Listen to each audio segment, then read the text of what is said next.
buenas tardes, bienvenidos a la última sesión del Círculo Bastiat de este semestre, que dedicamos a analizar y comentar este documento que lleva por nombre el Decálogo para el Buen Comportamiento Económico del Gobierno, y que son las que yo considero las 10 reglas del juego básicas que todo gobierno debe de respetar para que su conducta, y me refiero a la del gobierno, no resulte en frenos a la actividad económica de los particulares, en descarrilamiento de la actividad económica, en pocas palabras, en crisis a nivel de la economía.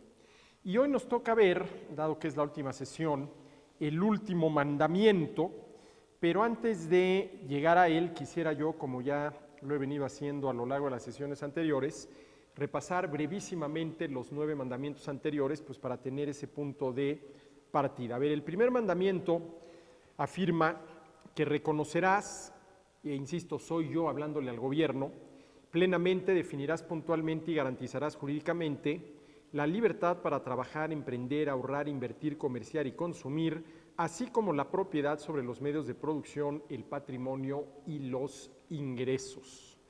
Este primer mandamiento tiene que ver, en pocas palabras, con el respeto que el gobierno le debe a la libertad individual y a la propiedad privada de los agentes económicos. En segundo lugar, tenemos el segundo mandamiento que dice: aceptarás que toda persona tiene el derecho a realizar la actividad económica que elija, tanto por el lado de la producción como del consumo, siempre y cuando al hacerlo no atente en contra de la vida, la propiedad y la libertad de los demás. Con pocas palabras, no limitarás, salvo cuando al no hacerlo se atente en contra de los derechos de los demás, la libertad individual para emprender y consumir, libertad individual de los agentes económicos, que es un requisito indispensable, y quisiera yo subrayar esta palabra, indispensable, para lograr un mayor progreso económico, definido como esa capacidad que tenemos los seres humanos para producir más y mejores bienes y servicios para un mayor número de gente. El tercer mandamiento dice así: aceptarás que toda persona tiene derecho al producto íntegro de su trabajo. Dicho de otra manera, no limitarás la propiedad sobre los ingresos, el patrimonio y los medios de producción, salvo por la parte de los mismos que necesites y obtengas por medio del cobro de impuestos para, de manera igual, garantizar la seguridad e impartir justicia. ¿Sí? Este mandamiento, como ya lo expliqué en su momento, tendría yo que revisarlo, porque si yo mantengo la tesis de que toda persona tiene derecho al producto íntegro de su trabajo, entonces simple y sencillamente el cobro de impuestos no tendría ninguna razón de ser, y si no hay cobro de impuestos, pues no habría manera de tener un gobierno, y por lo tanto pasaríamos del liberalismo a una posición anarquista en el sentido no peyorativo del término, de desorden, caos, etcétera, etcétera, sino en el sentido correcto del anarquismo, que creo yo que es el autogobierno, ¿no? Para mí anarquismo es sinónimo de autogobierno, es decir, hay anarquismo ahí donde la gente se gobierna a sí misma, donde la persona es capaz de gobernarse a sí misma, sobre todo en función del respeto a los derechos de los demás, razón por la cual un gobierno, tal y como lo concebimos hoy en día, saldría sobrando, ¿no? Claro, aquí lo que hay que hacer, y espero haberlo hecho en su momento, es justificar desde una posición liberal, ¿sí?, el cobro de impuestos, ¿no? Bueno, el cuarto mandamiento: reconocerás que además de la libertad y la propiedad, la competencia, sobre todo entre oferentes, es una condición necesaria del desarrollo económico, razón por la cual no impondrás por ningún motivo ninguna medida que la limite, mucho menos que la elimine. Por el contrario, harás todo lo posible para promoverla, comenzando por los sectores estratégicos que, precisamente por ser aquellos que proveen de bienes y servicios al resto de las actividades económicas, como sería el caso, por ejemplo, de la industria energética, ya sea por el lado del petróleo, ya lo sea por de la electricidad, tendrían que estar sujetos a la mayor competencia posible para obligarlos vía la competencia a ser lo más competitivos posibles y ofrecer lo que ofrecen al menor precio posible, con la mayor calidad posible y con el mejor servicio posible.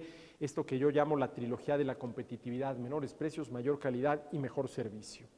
Quinto mandamiento: aceptarás que, además de la libertad, y me refiero en concreto a la libertad individual, la libertad de la persona, la propiedad privada y la competencia, una moneda sana y fuerte que mantenga la estabilidad de precios y preserve el poder adquisitivo de consumidores y ahorradores, es un requisito del desarrollo económico, por lo que, uno, no generarás inflación y dos, combatirás la que de manera espontánea se genere en los mercados.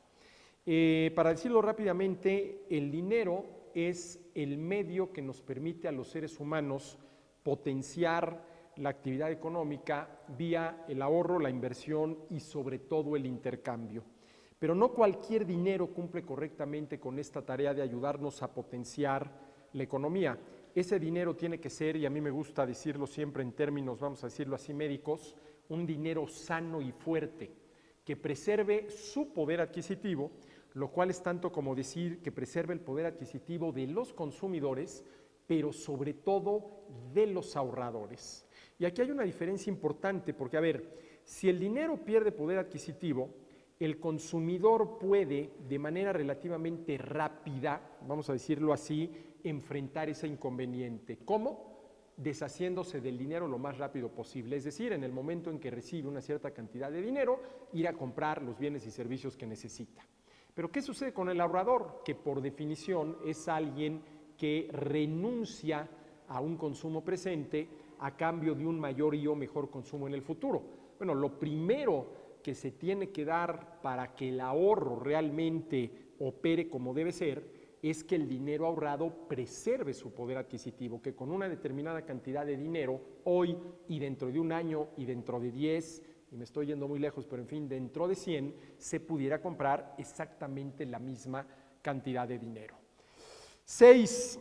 Sexto mandamiento: reconocerás como grave error, tanto desde el punto de vista de la economía como de la justicia, el otorgamiento de privilegios, apoyos, protecciones, subsidios, concesiones monopólicas, etcétera, a favor de grupos de intereses, independientemente de que sean productores o consumidores, razón por la cual en ningún caso, por ningún motivo y en ninguna medida los concederás, aceptando que tu participación en la esfera económica debe de ser neutral.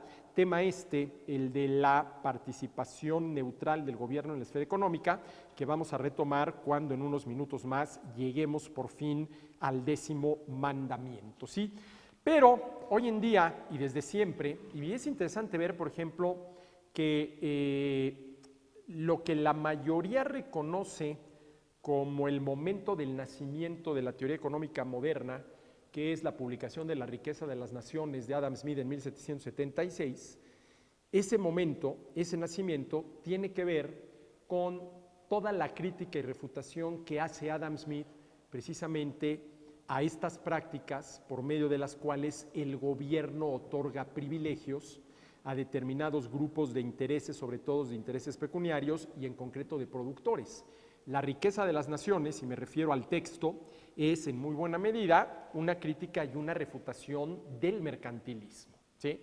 Y es interesante ver cómo, si aceptamos, cosa que es discutible, pero en fin, que la teoría económica moderna nace con la publicación de La riqueza de las naciones en 1776, pues la teoría económica moderna nace como una crítica y refutación del mercantilismo, que es este esquema por medio del cual el gobierno otorga, sobre todo a grupos de productores, ciertos privilegios, apoyos, protecciones, subsidios, concesiones monopólicas, ¿sí? Privilegios que siempre tienen un fin: mantener a quien los recibe al margen de la competencia, es decir, que no tengan que competir, lo cual les permitirá de entrada vender a un precio mayor del que podrían vender si tuvieran competencia. Claro, ¿cuál es el inconveniente de esto?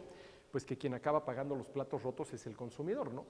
Es el consumidor a quien lo que le conviene, lo que le interesa, es precisamente que los bienes y servicios que consuma se le ofrezcan de la manera más competida posible, que tengamos realmente no nada más libertad de decidir si compramos o no, sino libertad de elegir, una vez que decidimos que sí vamos a comprar, entre 2, 3, 4, 5 o más oferentes que compitan entre sí para ganarse nuestro favor. Y esto es importante, ¿no?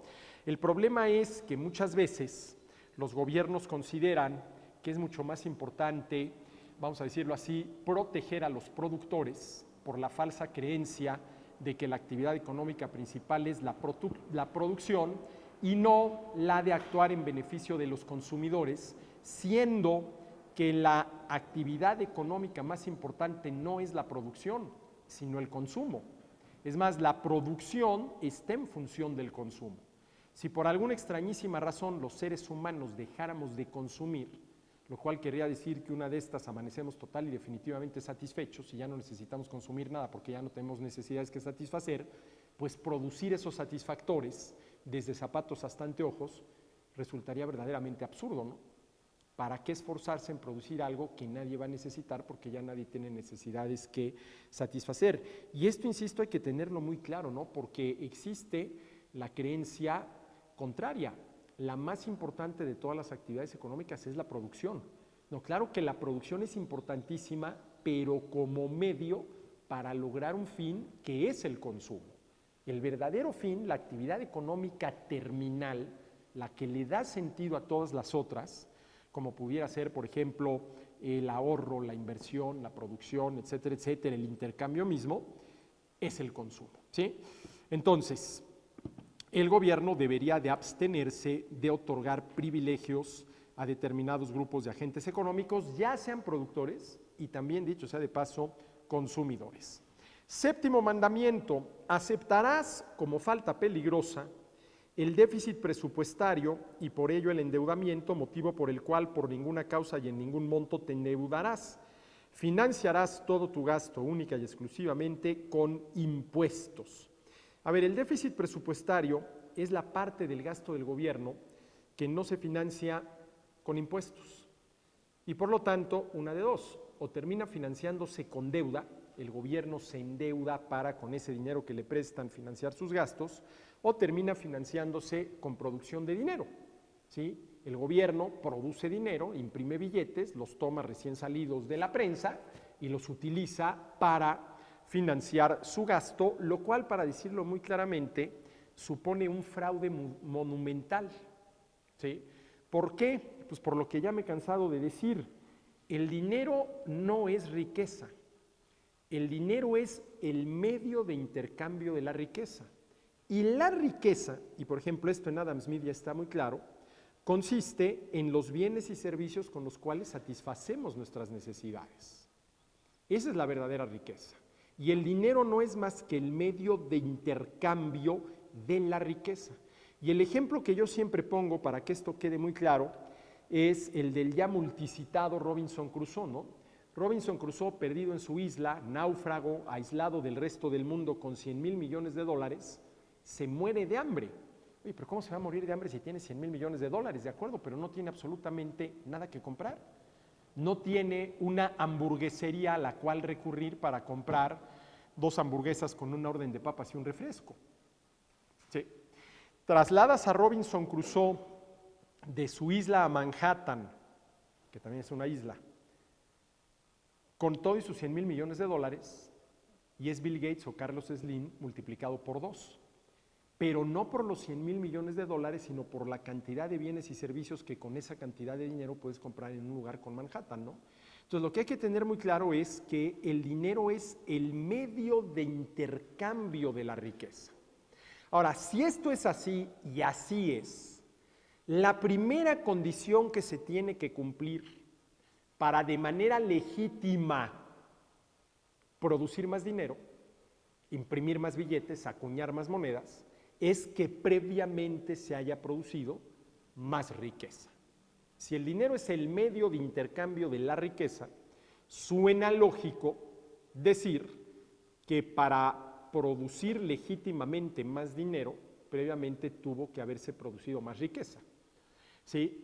Si alguien produce más dinero sin que previamente se haya producido más riqueza, lo que está cometiendo es un fraude, está haciendo trampa.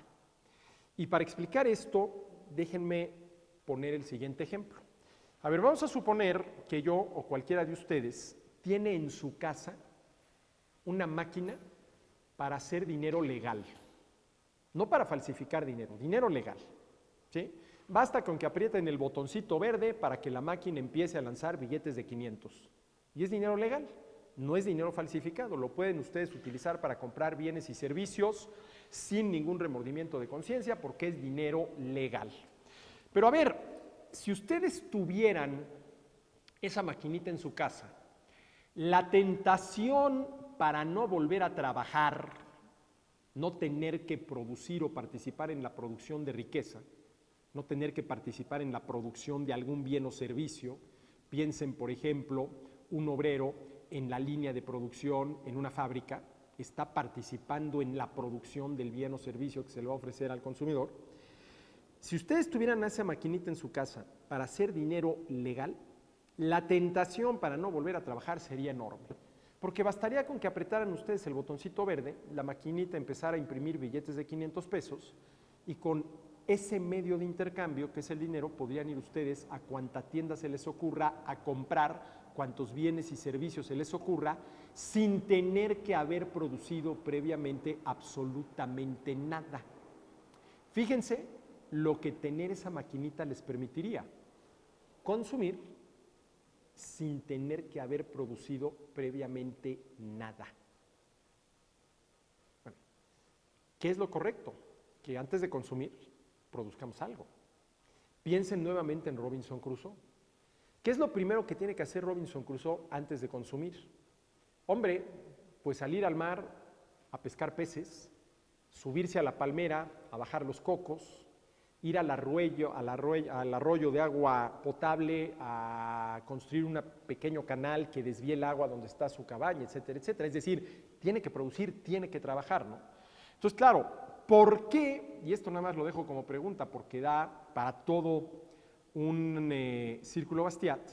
Eso que a cualquier ser humano le debe de estar prohibido, producir dinero, ¿por qué el gobierno sí lo podría hacer? Que es lo que hace, ¿no? El Banco de México. El Banco de México produce el dinero. Ahora, la pregunta es si el Banco de México se rige por esta regla. Se vale que produzcas dinero, que produzcas más dinero, si previamente hubo un aumento en la producción de riqueza, o por lo menos en la oferta de bienes y servicios que está compuesta por lo que se produce internamente en el país más lo que se importa de afuera, ¿no? Pero bueno, esas son preguntas interesantes, sí, que tienen que ver no solamente con la parte económica, sino también con la parte de la justicia, ¿sí? Bueno, octavo mandamiento: reconocerás como error grave la manipulación de precios cualesquiera que estos sean, motivo por el cual te abstendrás de practicarla, ¿sí? Miren, lo primero que aprende un muchacho que esté estudiando economía en el primer semestre son las consecuencias de la manipulación de precios. A ver, ¿qué sucede cuando el gobierno arbitrariamente impone un precio por arriba o por debajo del precio de mercado, que por definición es el precio al cual las partes que van a intercambiar están voluntariamente dispuestas a hacerlo? Bueno, lo que sucede es que en un caso, cuando impones el precio por debajo del precio de mercado, generas escasez, y en el otro, cuando lo impones por arriba del precio de mercado, lo que generas es sobreoferta. Y estas dos, la escasez y la sobreoferta, son situaciones antieconómicas que suponen un desperdicio de recursos. En el caso de la escasez, no se están utilizando todos los recursos que se deberían utilizar para producir esos bienes y servicios y por eso hay escasez.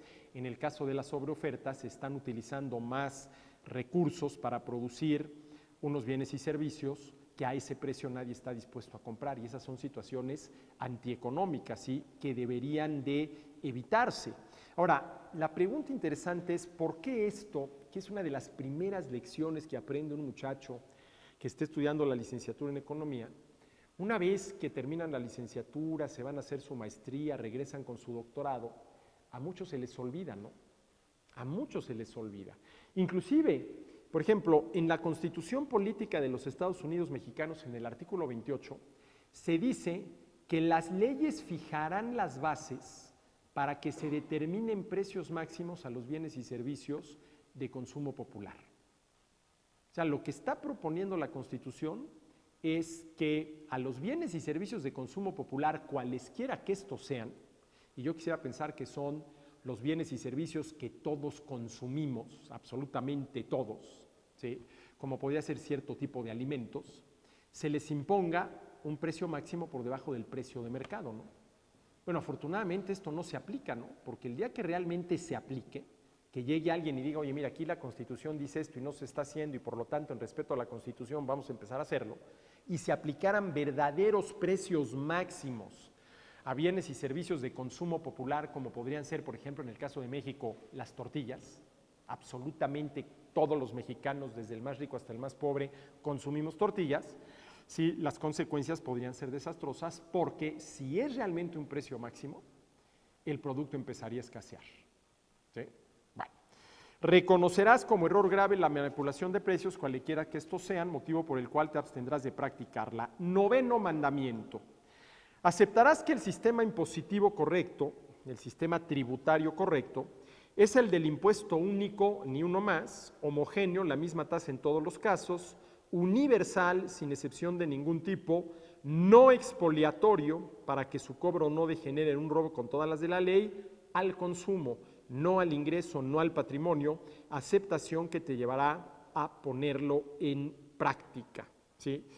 Proponer hoy en día un impuesto único a la compra de bienes y servicios de consumo final resulta para muchísima gente algo totalmente fuera de lugar, ¿no?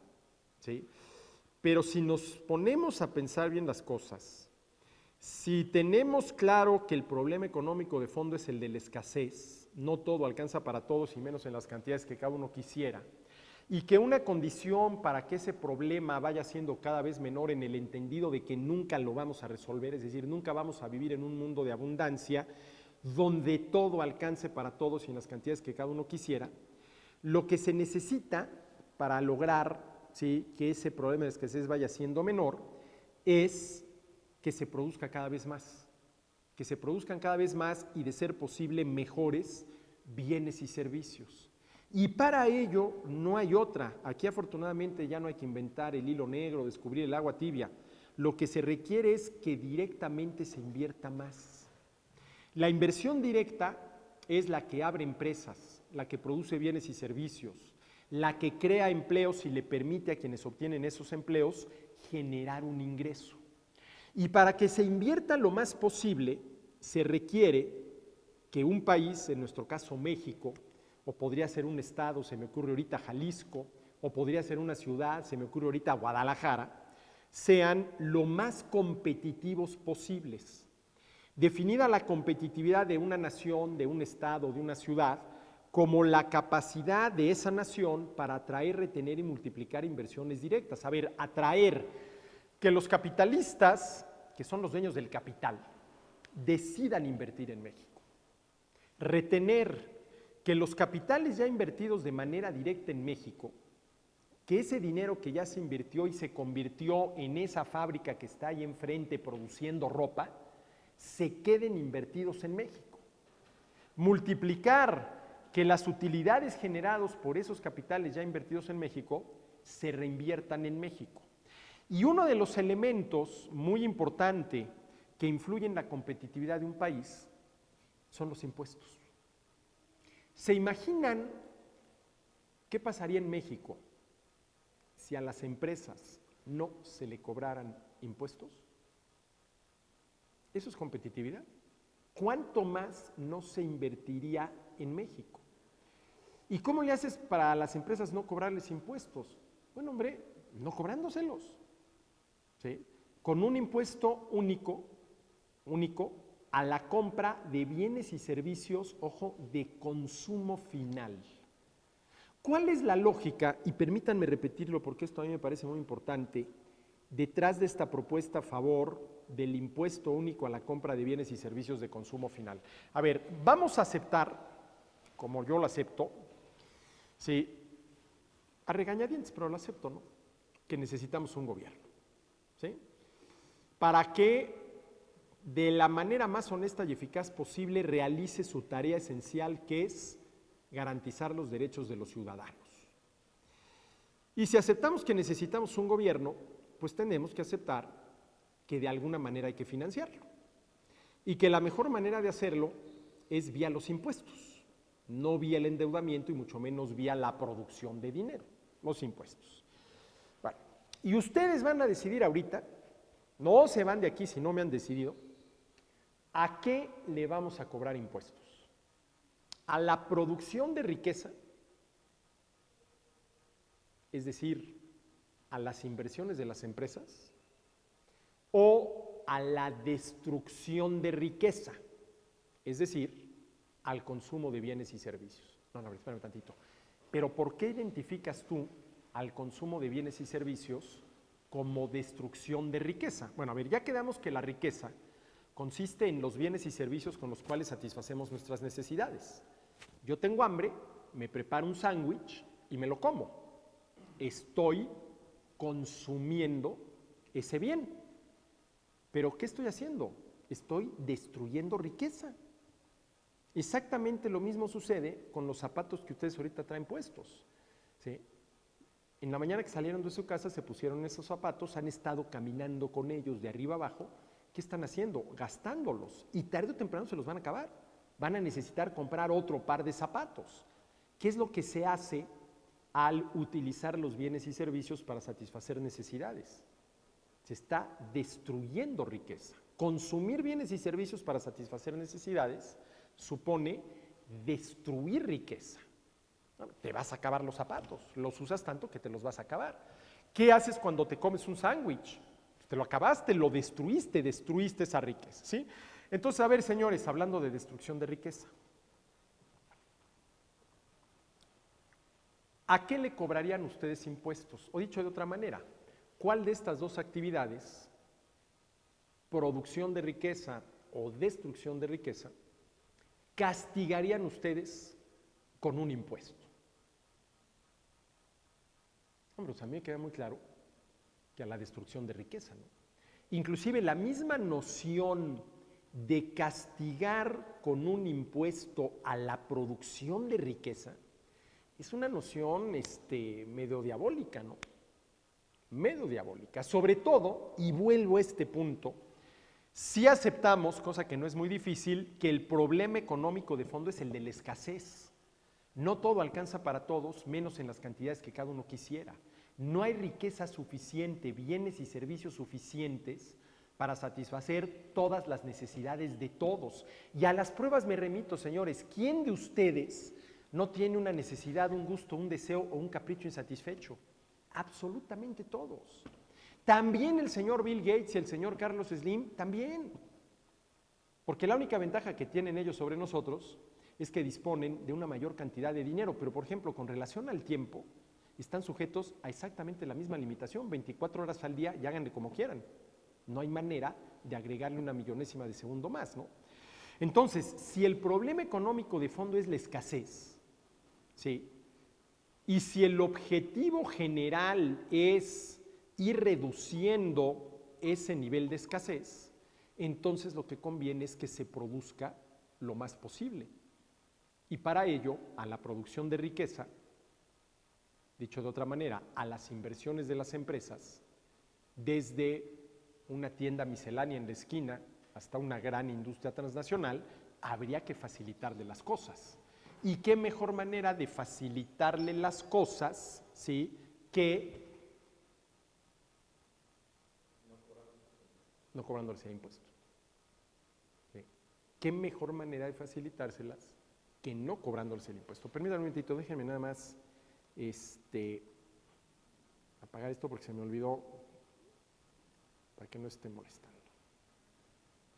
Ahí está. ¿Qué mejor manera de hacer eso que no cobrándoles impuestos, no? Entonces, claro, esto de cobrar impuesto a la producción de riqueza, a la inversión de las empresas, bien visto, pues es una medida antieconómica. Oye, pero ¿no es igualmente antieconómica cobrarlo al consumo, a la destrucción de riqueza?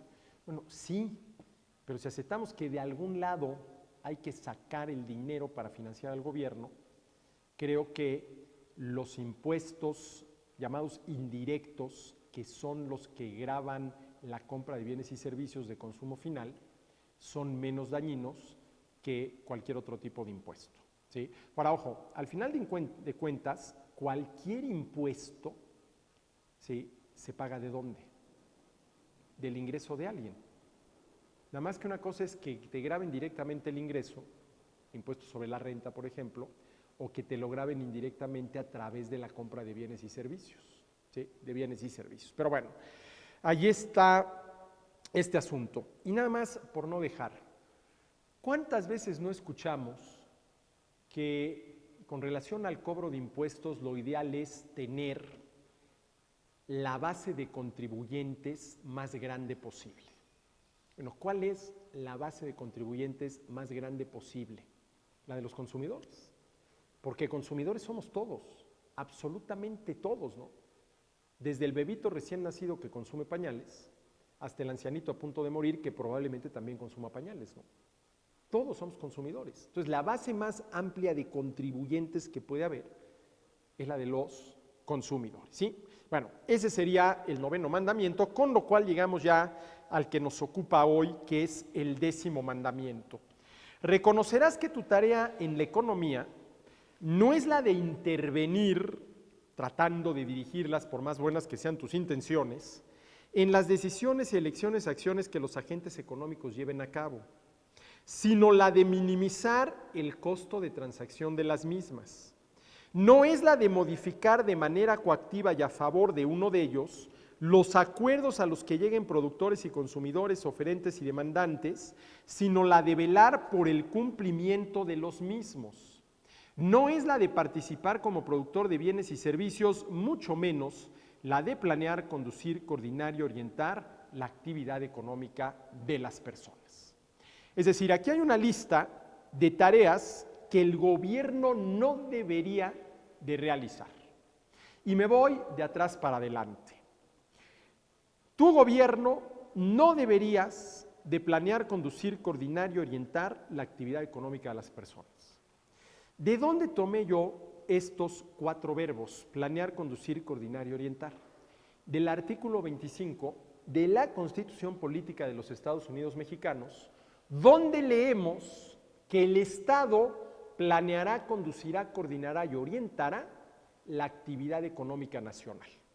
Artículo 25 de la Constitución, va de nuevo, el Estado planeará, conducirá, coordinará y orientará la actividad económica nacional.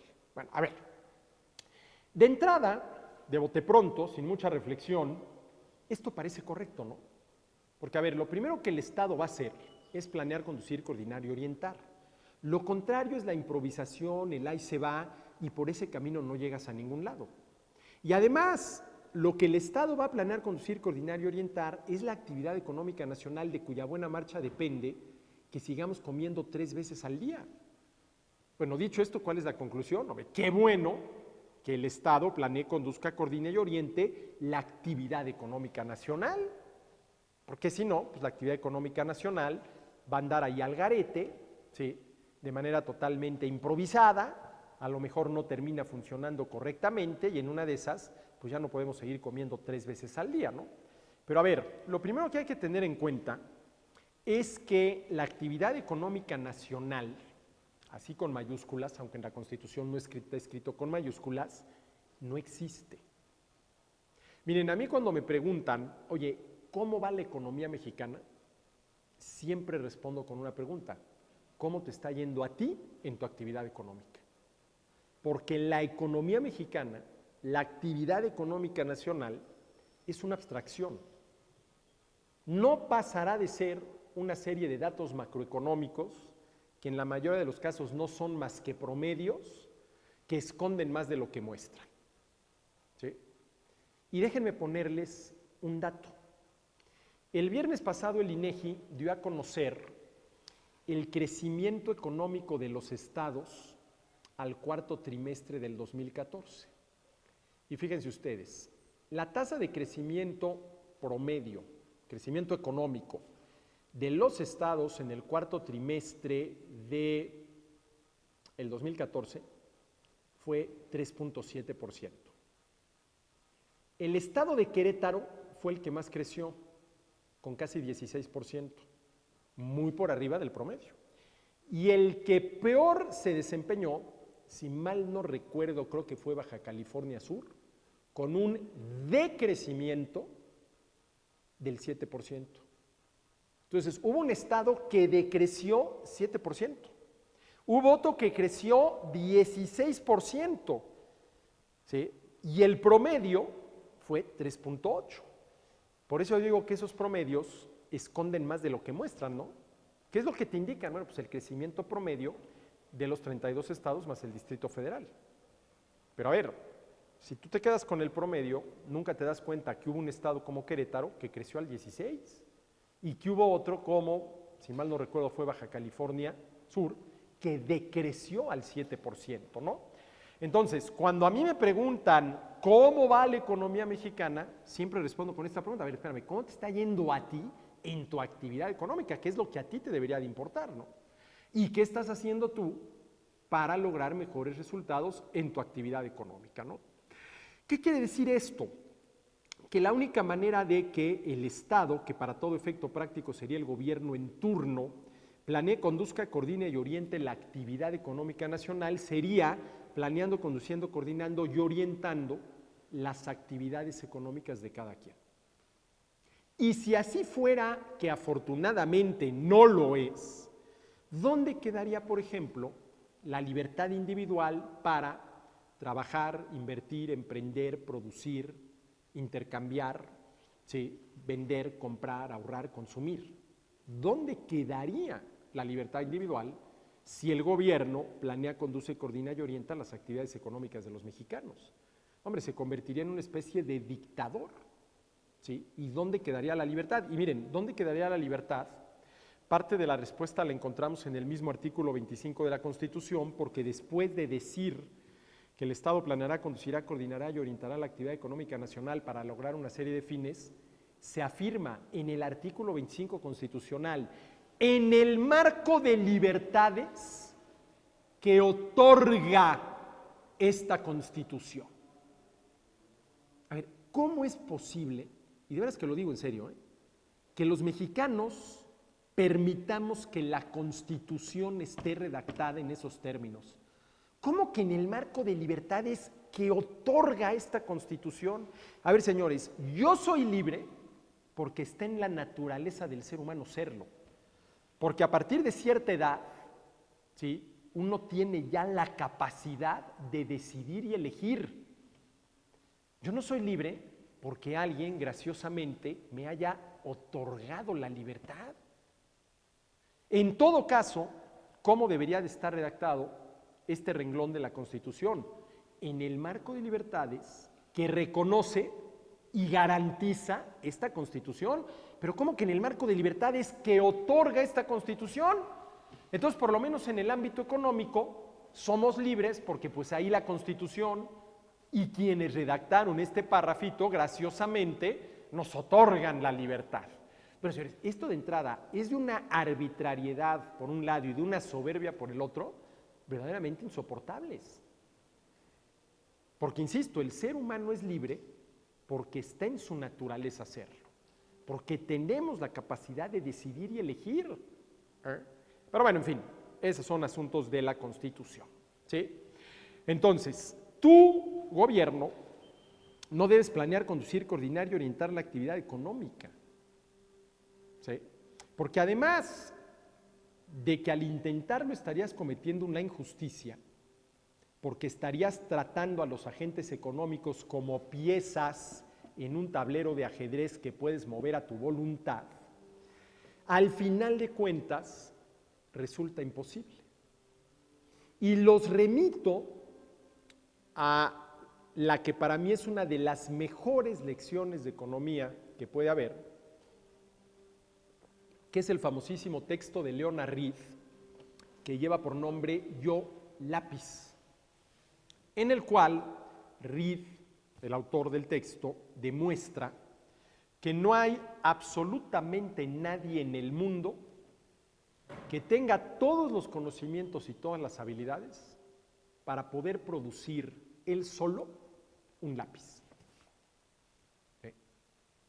Ahora, si no hay alguien capaz de producir él solo algo tan aparentemente sencillo como es un lápiz, si no hay alguien capaz de planear o de armar como se arma un rompecabezas todo el proceso de producción de algo tan aparentemente sencillo como un lápiz, ¿ustedes creen que el Estado va a poder planear, conducir, coordinar y orientar los procesos de producción de miles, de cientos de miles de bienes y servicios con los que se cuentan hoy en día en una economía como esta, eso es de una soberbia, de veras, que llama la atención, ¿no?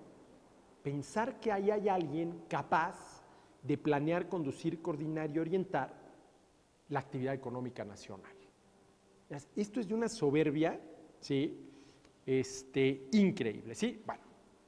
Segundo, ¿sí? Tu tarea es la de velar por el cumplimiento de los contratos. Perdón, ya me tardé una. Tu tarea, me brinqué una, no es la de participar como productor de bienes y servicios.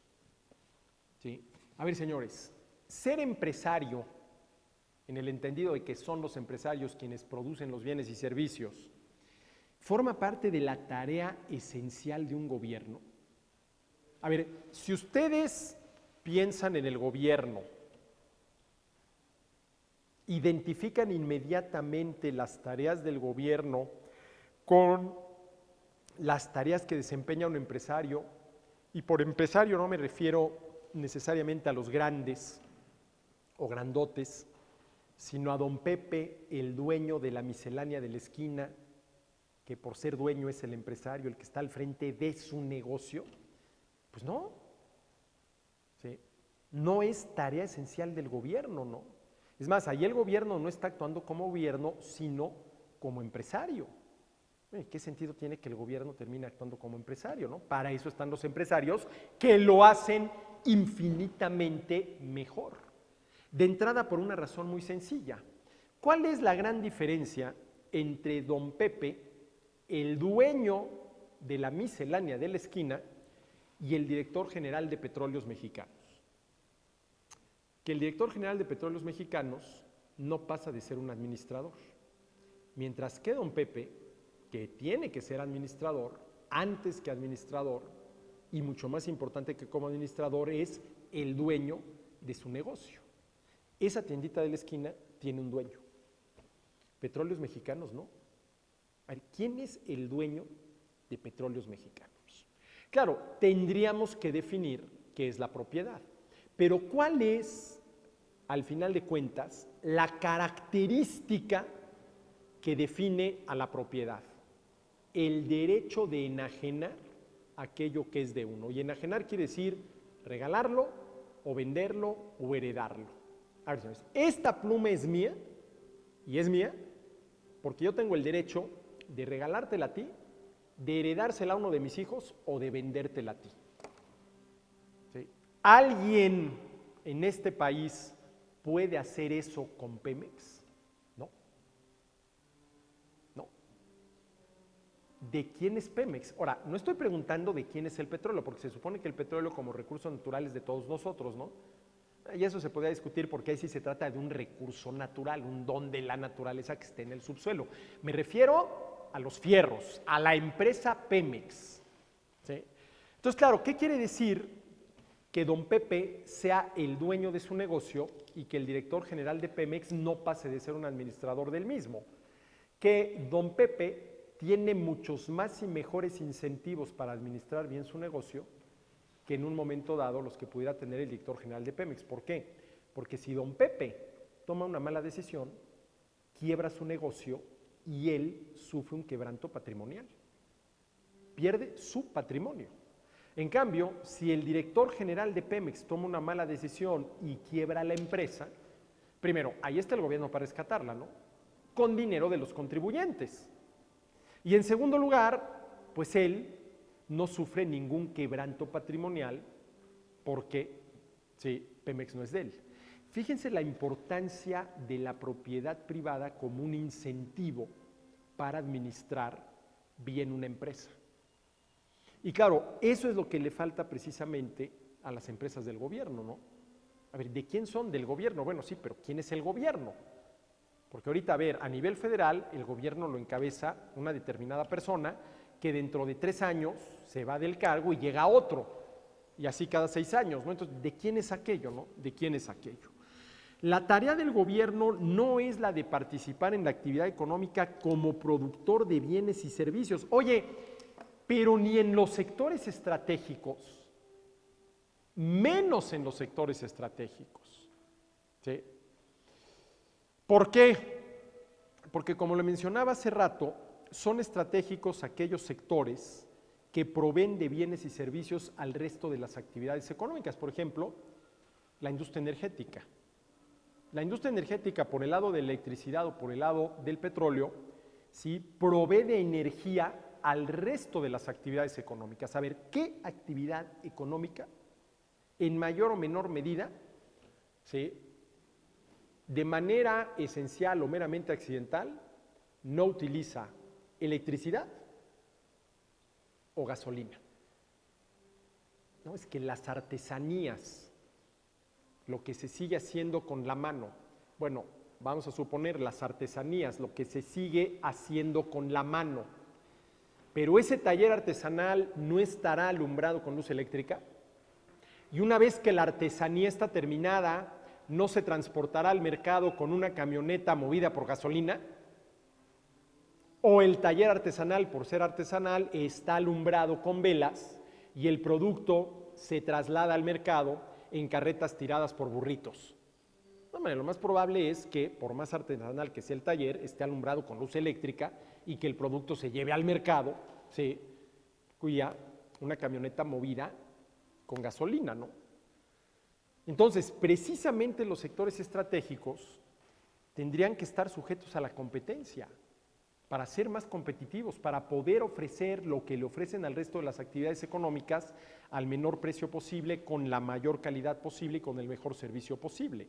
Es más, fíjense, ¿cuál sería la única justificación lógica de una empresa gubernamental que ofreciera el producto a un precio que alcanzara única y exclusivamente para cubrir sus costos de producción?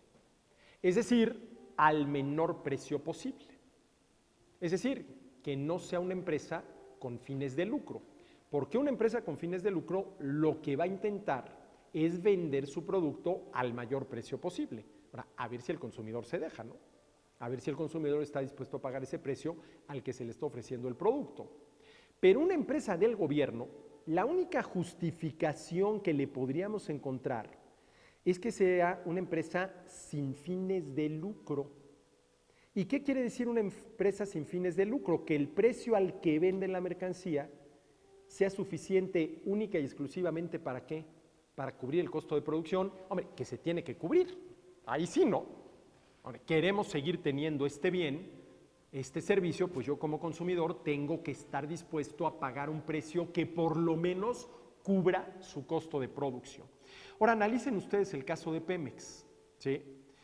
El precio de la gasolina, por ejemplo, aquí en la Ciudad de México, es aproximadamente un 50% mayor del precio de exactamente la misma gasolina que se ofrece en las gasolinerías de las ciudades mexicanas que hacen frontera con alguna ciudad estadounidense. Es decir, si aquí el precio del litro, dependiendo si es una u otra, Magna o Premium, anda 12, 13, 14 pesos, ahí anda alrededor de 7. ¿Por qué? ¿Cuál es la diferencia entre la gasolinería que tenemos aquí en la esquina y una gasolinería en Ciudad Juárez que hace frontera con El Paso, Texas? Que la gasolinería de Pemex en Ciudad Juárez, que hace frontera con El Paso, Texas, sí tiene la competencia de las gasolinerías del Paso, Texas. Y si tú vives en Ciudad Juárez y no te parece el precio al cual Pemex está ofreciendo la gasolina, aprovechas el fin de semana, te pasas al Paso, haces el súper y de paso cargas tu gasolina. Fíjense, la competencia. En cambio, ¿sí?, yo aquí, a no sé cuántos miles de kilómetros del Paso, Texas, pues evidentemente no me voy a ir el fin de semana al Paso, Texas a cargar gasolina porque me va a salir mucho más caro el caldo que las albóndigas. Tengo que cargar gasolina en la gasolinería de la esquina que me está ofreciendo la gasolina 50% más cara de la que se le ofrecen a nuestros paisanos en el norte del país. Ahora la pregunta es, fíjense, ¿en el norte del país Pemex le perderá? Y aquí viene la pregunta interesantísima. Y a ver, busquen el dato, a ver si lo encuentran. ¿Cuál es el costo de producción? ¿Cuánto le cuesta a Pemex un litro de gasolina Magna y un litro de gasolina Premium? Busquen el dato a ver si lo encuentran. Yo lo he buscado. Sí pueden encontrar el costo del barril de petróleo. Ese sí se puede encontrar. Pero aquí estoy preguntando por cuánto le cuesta a Pemex un litro, ponerte en las bombas de las gasolinerías, un litro de Premium o un litro de Pemex. Porque lo único que justificaría ese monopolio es que te ofrecieran el producto al precio que alcanzara única y exclusivamente para cubrir su costo de producción. Ahora, si aquí te lo están ofreciendo a 12 pesos el litro y en Ciudad Juárez te lo están ofreciendo a 6, ¿allá le están perdiendo? ¿O aquí le están ganando pero con singular alegría? ¿Cuál de las dos opciones será? Pues yo creo que la segunda, ¿no? Aquí le están ganando con singular alegría, ¿no? No creo que allá le estén perdiendo mucho, ¿no? Perdiendo mucho. Pero a ver, esto es interesante porque la única justificación que yo encuentro para, y además, entre comillas, lo de justificación, para una empresa del gobierno sería esta, ¿no?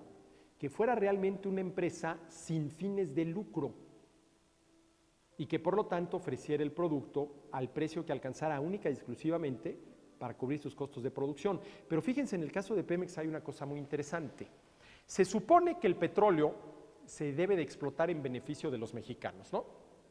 Bueno, pero para que se explote en beneficio de los mexicanos, ese petróleo y sus derivados se tiene que vender. Y se puede vender o a los mexicanos o a los extranjeros. A los extranjeros se los podrías vender al mayor precio posible, ¿no? Al mayor precio que estén dispuestos a pagar. Pero a los mexicanos, a ver, a lo que voy es a lo siguiente. Si todo lo que tiene que ver con la explotación del petróleo tiene que utilizarse en beneficio de los mexicanos, entonces los ingresos generados por la venta de esos productos tendrían que ser los mayores posibles, para lo cual habría que cobrar ¿qué? El mayor precio posible, el mayor precio que se dejen cobrar los consumidores. Y la pregunta es si a nosotros como mexicanos y supuestos beneficiarios de la explotación del petróleo, como consumidores del producto, no nos está saliendo más caro el caldo que las albóndigas, ¿no?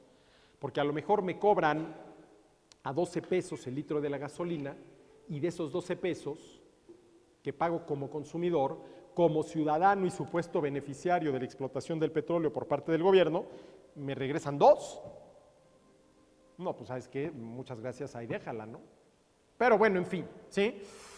No es tu tarea la de participar como productor de bienes y servicios. Esa es la tarea de los empresarios que realizan de mucho mejor manera que el gobierno. Y a ver, por si quedara alguna duda, ahorita tienen que decidir. Y hay de dos sopas. Una, a partir de mañana, todos los bienes y servicios que consumimos los mexicanos, comenzando por la electricidad y la gasolina, se nos van a ofrecer de la manera más competida posible. O la otra, todos los bienes y servicios que consumimos los mexicanos, a partir de mañana se nos ofrecen de manera monopólica. Todos. ¿Cuál de las dos opciones eligen ustedes? ¿La competencia o el monopolio? Pues la competencia. Bueno, ¿por qué habría de haber algunas excepciones, no? El petróleo, la electricidad, ¿por qué? ¿Sí? ¿Y cuál es la ventaja del monopolio privado sobre el monopolio gubernamental? Que en el monopolio privado el derecho de propiedad sí está puntualmente definido, mientras que en el monopolio del gobierno, no. Vuelvo a la pregunta. A ver, señores, ¿de quién es Teléfonos de México? Que no es monopolio, pero pues es la empresa dominante, ¿no? Pues del señor Slim. El que el señor Slim sepa que eso es suyo es un incentivo muy poderoso para que trate de administrar bien su empresa. Porque, insisto, la quiebra y él sufre ¿cómo se llama?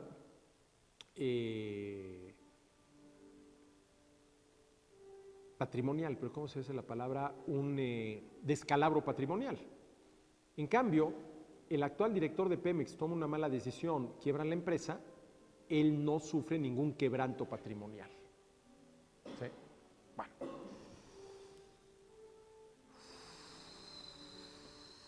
sin duda alguna es mejor la competencia que el monopolio, ¿sí? Tu tarea no es la de participar en la redacción de los contratos entre compradores y vendedores, sino la de velar por el cumplimiento de los mismos.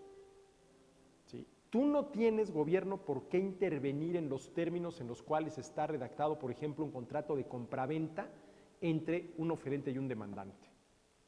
Porque de entrada, si lo haces, siempre lo vas a hacer a favor de una de las partes y por lo tanto en contra de alguna otra. ¿Y dónde queda la legitimidad de un gobierno que al actuar a favor de alguien acaba perjudicando al otro? Yo insisto en esto, señores, la acción del gobierno debería de ser lo más neutral posible, ¿sí? Pero si dos adultos en pleno uso de sus facultades mentales y sin ninguna coacción de ningún tipo más que la necesidad, gusto, deseo, capricho que pretenden satisfacer, ¿sí?, al entablar una relación contractual con otra persona, deciden esa relación contractual, ¿por qué el gobierno tendría que intervenir? ¿Por qué? ¿Cuál es la tarea del gobierno? ¿Intervenir en la redacción de los contratos y decir esta cláusula no, porque va en contra de tus intereses? Bueno, ¿y por qué si va en contra de tus intereses tú voluntariamente estabas dispuesto a firmarlo? Eso es muy raro, ¿no? Pues si va en contra de tus intereses no firmas, nadie te está obligando a firmar, ¿sí? ¿Cuál es la tarea, sí, del gobierno? Hacer valer los contratos. Y miren, yo creo que el ideal liberal debería de ser una sociedad contractual. A ver, yo no creo que allí donde dos o más personas se relacionen, se la pueda uno pasar sin ciertas reglas del juego. Yo creo que ahí donde dos o más están relacionados, implícitamente ya hay ciertas reglas del juego. Por ejemplo, la que Voltaire consideraba el primero, si no es que el único precepto de la ley natural: no le hagas al otro lo que no quieras que el otro te haga a ti.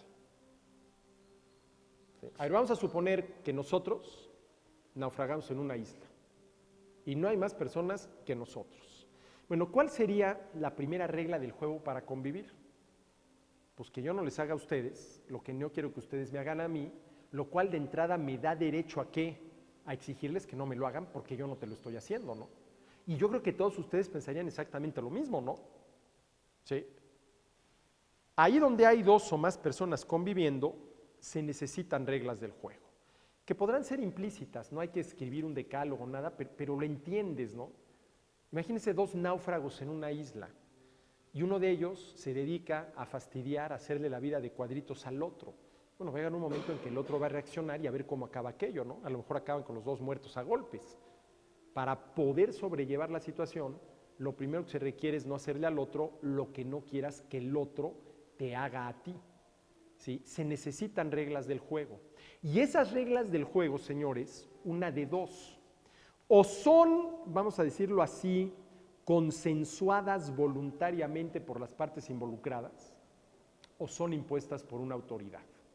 Yo creo, sí, que la única regla del juego que sí debe de ser impuesta por la autoridad es el respeto a los derechos de los demás. Pero fuera de eso, en vez de tener una sociedad regulada desde arriba por la autoridad, por el gobierno, yo creo que el ideal liberal es tener una sociedad regulada por los contratos que libremente establecen las personas, ¿no? A ver, yo no sé si sigue siendo aquí en este país, pero cuando yo me casé, en el casamiento por lo civil, pues a mi esposa y a mí nos leyeron la famosísima epístola de Melchor Ocampo, ¿no? Que tanto mi esposa como yo nos estábamos aguantando la risa, porque la verdad es que ustedes la leen y dicen: híjole, a ver, ¿tú realmente quisieras que tu matrimonio se rigiera por estas reglas del juego? Yo no sé si mis bisabuelos lo hubieran aceptado, pero mi esposa y yo no. Pero a ver, ¿por qué tendríamos ella y yo que aceptar las reglas redactadas por don Melchor Ocampo en épocas de quién? A ver, ¿en épocas de quién? De Benito Juárez, ¿sí? Para establecer las reglas del juego de nuestra relación matrimonial. ¿Por qué no ella y yo nos sentamos y redactamos a ver cuál va a ser las reglas del juego de nuestro matrimonio? Bueno, estamos de acuerdo en las 7 cláusulas, sí, firma, le firmo ya. Y entonces, ¿cuál sería la tarea del gobierno? No meterse en ello. No, es que aquí, mira, ella está sacando ventaja de ti, porque según esto, a ti te va a tocar los domingos lavar los platos. Y eso no, los platos los debe lavar la mujer. Machismo puro, ¿no? Bueno, pues espérame tantito, si esto, ¿qué diría mi mujer? Bueno, pues si él lo aceptó libremente, usted calladito, ahí lo firmó y estaba muy consciente de lo que estaba firmando y sí le va a tocar los domingos lavar los platos, ¿no? ¿Cuál sería la tarea del gobierno? Hacer valer el contrato, ¿no? Nada más, pero no involucrarse en los términos del contrato. Ahora, por ejemplo, yo me pregunto, a nivel de comercio internacional, ¿las reglas del juego están determinadas por el comprador y el vendedor? ¿O ahí tanto el comprador como el vendedor, sobre todo el vendedor que podría ser el importador, tiene que cumplir con una serie de reglas del juego impuestas por el gobierno, ¿no? Impuestas por el gobierno. Como si el producto no trae la etiqueta con las instrucciones en español, va para atrás. Bueno, ¿por qué obligarlos a ello? A ver, si importa un producto sin la etiqueta traducida al español, sin las instrucciones, si el importador se da cuenta que el producto nadie lo compra porque no lee en inglés, generalmente viene en inglés, bueno, pues ya se encargará en interés propio, y aquí hay que hacer algo porque aquí lo que está frenando la venta del producto es que las instrucciones están en inglés, o vamos a suponer en chino, en caracteres chinos, y pues aquí nadie le entiende. Bueno, antes de eso, pues evidentemente el mismo importador dice, ¿sabes qué? Hay que buscar la etiqueta con las instrucciones en español, ¿sí? Pero eso debería de surgir de las relaciones entre las personas, ¿no? La tarea del gobierno no es de ninguna manera intervenir en la redacción de los contratos. Y miren, una economía de mercado en el sentido literal del término, que es aquella en la cual la actividad económica central en torno a la cual gira todo lo demás es el intercambio, precisamente por ser el intercambio la actividad económica central, es una economía contractual. Hay un contrato de compra-venta, hay unos muy elaborados y hay otros implícitos, ¿no? Pero son contratos de compraventa. Cada una de las partes se obliga a cumplir con su obligación. Y el cumplimiento de esa obligación supone respetar el derecho de la contraparte, ¿sí? De la contraparte, ¿sí? Y esto de que una economía de mercado en el sentido literal del término es aquella en la cual la actividad económica central es el intercambio, viene a ser una economía como la nuestra. A ver, nosotros producimos para vender y compramos para consumir. Bueno, ahí donde esa es la manera de operar, donde la gente produce para vender y compra para consumir, que es el caso de todos nosotros, estamos frente a una economía en el sentido literal del término. ¿Cuál es el reto? Que además de serlo en el sentido literal del término, también lo sea en el sentido institucional de las reglas del juego, ¿no? Pero bueno, esa es harina de otro costal, ¿sí? Entonces, tu tarea en la economía, reconocerás que tu tarea en la economía no es la de intervenir en las decisiones, elecciones y acciones de los agentes económicos lleven a cabo, sino la de minimizar el costo de transacción de las mismas. A ver, señores, ¿qué es el costo de transacción? Lo que le cuesta, por ejemplo, a un comprador y un vendedor realizar el acto de intercambio. De entrada, ponerse de acuerdo en los términos del mismo. Y una de las tareas fundamentales, y esto nos remite al teorema de Coase, del gobierno en la economía, es minimizar los costos de transacción. ¿Y cómo puede un gobierno elevar los costos de transacción? Por ejemplo, imponiendo reglamentaciones absurdas, que no tienen absolutamente ninguna razón de ser. Voy a poner un ejemplo absurdo. Yo no creo que nunca se haya llegado a este extremo, pero a ver, vamos a suponer que con las mejores intenciones del mundo, eso sí, no se los vamos a negar, el gobierno te prohíbe comprar cualquier cosa si previamente no has obtenido el permiso del gobierno, porque el gobierno quiere cerciorarse de que no vayas a comprar algo y a consumir algo que te haga daño. Las intenciones son incuestionables, ¿no? Entonces resulta que antes de que yo pueda entrar a una cafetería a comprar un vaso con café, tengo que ir a alguna dependencia de la Secretaría de Economía a pedir permiso para ello. Y entonces ahí me harían un estudio para ver cómo anda el nivel de cafeína en mi organismo y si está todavía dentro de límites aceptables, me dan el permiso y ya puedo yo regresar a comprar la taza de café. Pero vamos a suponer que para hacer las cosas bien, el gobierno también quiere cerciorarse de que el café que me va a vender la cafetería cumple con una serie de requisitos de calidad, por lo que no me puede vender la taza de café si previamente no obtiene el permiso del gobierno. Y entonces ahí sale el cafetero con la taza de café que me va a vender alguna dependencia de la Secretaría de Economía, le hacen un estudio a la taza de café para ver si está en óptimas condiciones, le dan el permiso para vendérmela. Bueno, a ver, estoy hablando de un caso absurdo, pero si se llegara a ese absurdo, ¿qué pasaría con los costos de transacción? Hombre, que algo tan sencillo como es comprar y vender una taza de café, por todos los reglamentos que tienes que cumplir, se vuelve un verdadero viacrucis. El gobierno está elevando de manera innecesaria los costos de transacción. ¿Y por qué es importante que los costos de transacción sean los menores posibles? Hay muchas razones, pero hay una fundamental.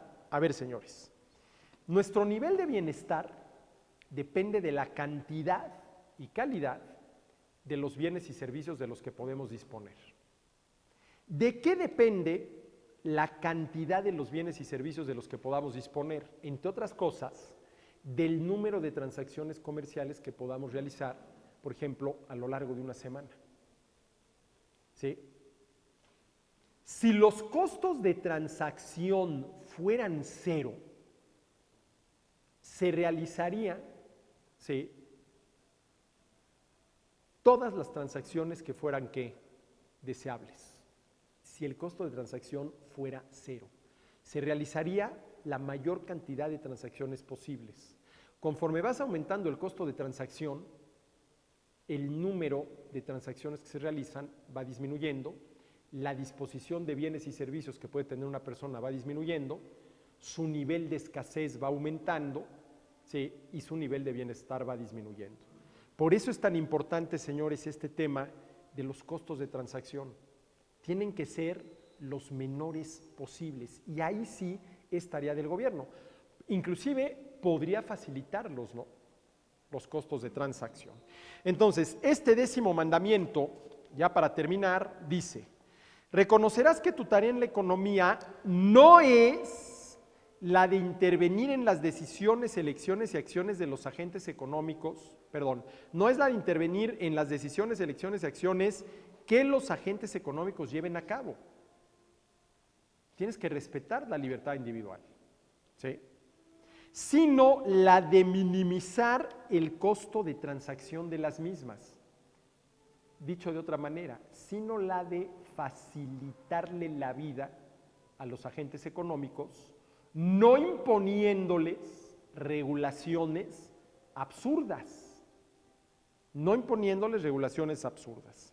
No es la de modificar de manera coactiva y a favor de uno de ellos los acuerdos a los que lleguen productores y consumidores, oferentes y demandantes, compradores y vendedores, sino la de velar por el cumplimiento de los mismos. Deja que los agentes económicos se pongan de acuerdo. No son niñitos a los cuales tú tienes que tutelar, es gente adulta. No es la de participar como productor de bienes y servicios. Esa es la tarea del empresario, que la hace mucho mejor que tú. Mucho menos la de planear, conducir, coordinar y orientar la actividad económica de las personas, lo cual supondría violar la libertad individual de los agentes económicos y echarte a cuestas una tarea que al final de cuentas resulta imposible.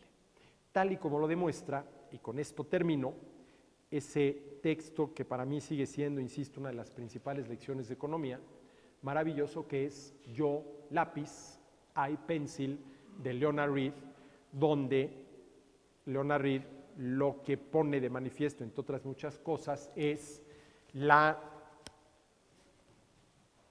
absurda soberbia intelectual de quienes creen que efectivamente el Estado puede planear, conducir, coordinar y orientar la actividad económica y obtener mejores resultados de los que se obtiene dejando todo a ello, a la libertad individual, a la propiedad privada y a la responsabilidad personal.